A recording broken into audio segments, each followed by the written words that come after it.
जिस दौर में देश गुलामी की बेड़ियों से आजाद होकर आगे बढ़ चुका है, उसी दौर में बलिया का यह गांव आज भी अंग्रेजों के दिए गए एक नाम की सजा भुगत रहा है। जी, रूपवार तवायफ एक ऐसा नाम जो आजादी के 75 साल बाद भी यहाँ के महिलाओं को अग्नि परीक्षा देनी पड़ती है। यहाँ जन्म लेना ही जैसे एक अभिशाप बन चुका है, जहाँ हर महिला को माता सीता की तरह अग्नि परीक्षा देनी पड़ती है। यहाँ तक कि इस गांव की युवा पीढ़ी को नौकरी या पढ़ाई के लिए गांव से बाहर जाना पड़ता है, तो उनके सम्मान से नहीं, उनके पता से उनको बहुत ही एक तरफ का बहुत दिक्कतों का सामना करना पड़ता है। जैसे उनका पता सामने आता है तो लोग उपहास की तरह हंसते रहते हैं। ये गांव हम आपको दिखा रहे हैं, ये अंग्रेजों के दिए गए एक कलंक की तरह ये गांव है।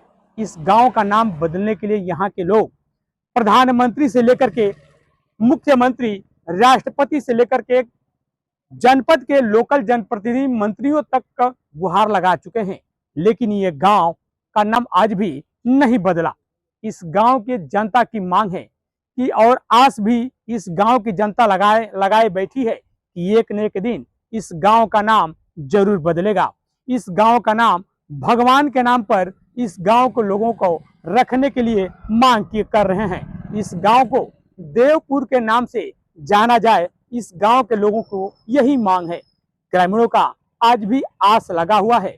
यहाँ तक कि एक सवाल है कि क्या सरकार रातों रात अध्यादेश ला करके राज्य के नाम, जनपद के नाम बदल सकती है, तो क्या इस गांव के नाम को नहीं बदल सकती है? गांव के लोगों का आज भी उम्मीदें हैं कि इस गांव का नाम जल्द ही बदलेगा।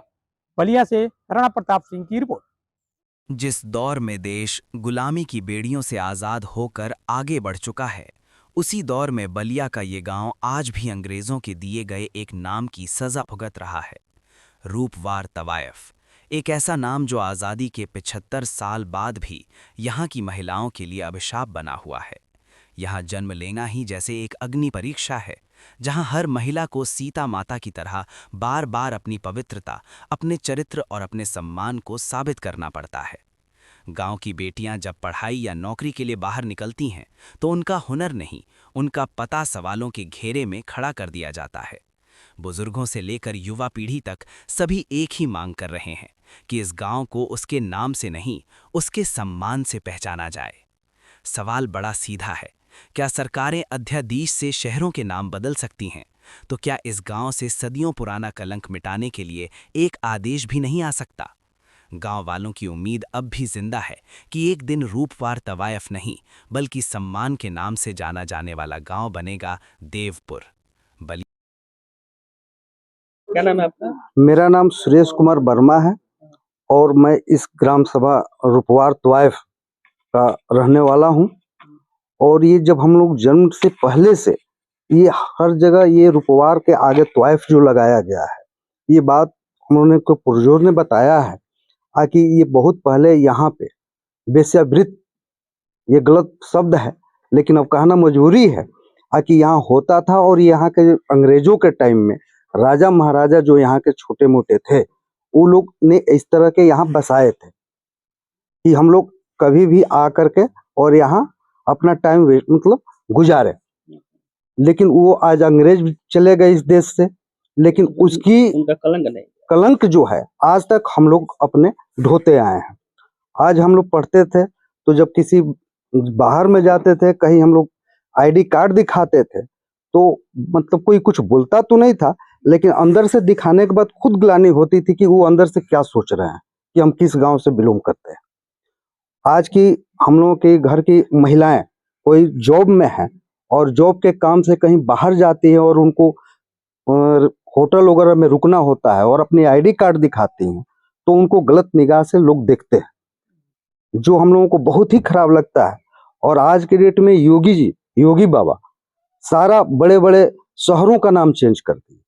जैसे मुगल सराय उतना बड़ा जगह है, उसको पंडित दीनदयाल उपाध्याय के नाम से उसको सेट करती है। लेकिन हम लोग कई बार एप्लीकेशन दिए, हर जगह एप्लीकेशन दिए, लेकिन अभी तक हम लोगों का सुनवाई नहीं हुआ। तो हम सरकार से, राज्य सरकार से, योगी बाबा से ये निवेदन करते हैं कि ये कलंक जो हम लोगों के ऊपर लगा है इसे आप मिटाने का कष्ट करें और हम लोगों के बच्चों को सम्मान वापस। और हम लोगों का सम्मान जो है वो वापस मिले। आज हम लोगों के बच्चे भी बाहर पढ़ रहे हैं, उनको काफी दिक्कत होती है ये सब चीजों में। कोई हम लोग इनकम टैक्स फाइल करते हैं, एड्रेस उसमें मारते हैं, जो ऑनलाइन चीजें हैं ऑटोमेटिक उसमें रूपवार तोइफ लिखा हुआ आ जाता है, जो हम लोगों को बहुत सम्मान में ठेस पहुंचता है। युवा पीढ़ी क्या इस गांव में आना चाहता है, जो बाहर अभी है इस समय इस गांव के नाम की वजह से? जो बाहर में आदमी रह रहे हैं, बहुत से हमारे गांव के ऐसे आदमी हैं जो बाहर में अपना जमीन लेकर के मकान बना लिए, तो वहां के एड्रेस अपना सेलेक्ट किए, क्योंकि वो ये नहीं चाहते थे कि हम दूसरों को ये सामने ये बात आए। इसलिए हमारे गांव को बचाने के लिए कि हमारे गांव की जो आदमी है, जनता है, वो इस गांव का ही एड्रेस रखे, इसलिए इस नाम को चेंज करना बहुत ही आवश्यक है। ये रूपवार तवाइफ की आपके- कितनी आबादी होगी? अभी रूपवार तोइफ की आबादी करीब 700 के आसपास होगी। तो अभी कहाँ है? 700-800 यही। उस टाइम मतलब अभी की। सर, ये जो जो लोग जो युवा पीढ़ी है जी। आपकी, आप कह रहे हैं कि शहरों में सिर्फ इस नाम गांव को अपना पता बताना ना पड़े इसलिए जमीनें बाहर ले रहे हैं और मकान बना रहे हैं। और जी जी, ये एक अहम मतलब ये भी एक कारण बहुत बड़ा है। क्या कारण है? ताकि लोग यहाँ का एड्रेस नहीं रखना चाहते हैं, यहाँ का वोटर आईडी कार्ड नहीं बनवाना चाहते हैं, जो अभी SIR जो अभी लागू हुआ है जी। कि भाई आप एक जगह ही आपका बनेगा वोटर का आईडी कार्ड वगैरह जो भी, तो लोग यहाँ अब यहाँ का एड्रेस न दे करके जहाँ बाहर में जॉब कर रहे हैं वहाँ का एड्रेस डाल रहे हैं, इस ताकि इस कलंक से हम वंचित रहें, हम दूर हट पाए। तो जो लोग बाहर चले गए वो तो बाहर हैं अभी, लेकिन जो लोग अभी इस गांव में हैं उनको ऐसा न करना पड़े, इसलिए हम सरकार से ये अनुरोध करते हैं कि हम लोगों को भाई उचित सम्मान दे दिया जाए और नाम चेंज करके देवपुर रखा जाए। हमारे गांव के समस्त लोग ये चाहते हैं कि हमारे गांव का नाम देवपुर कर दिया जाए। ठीक।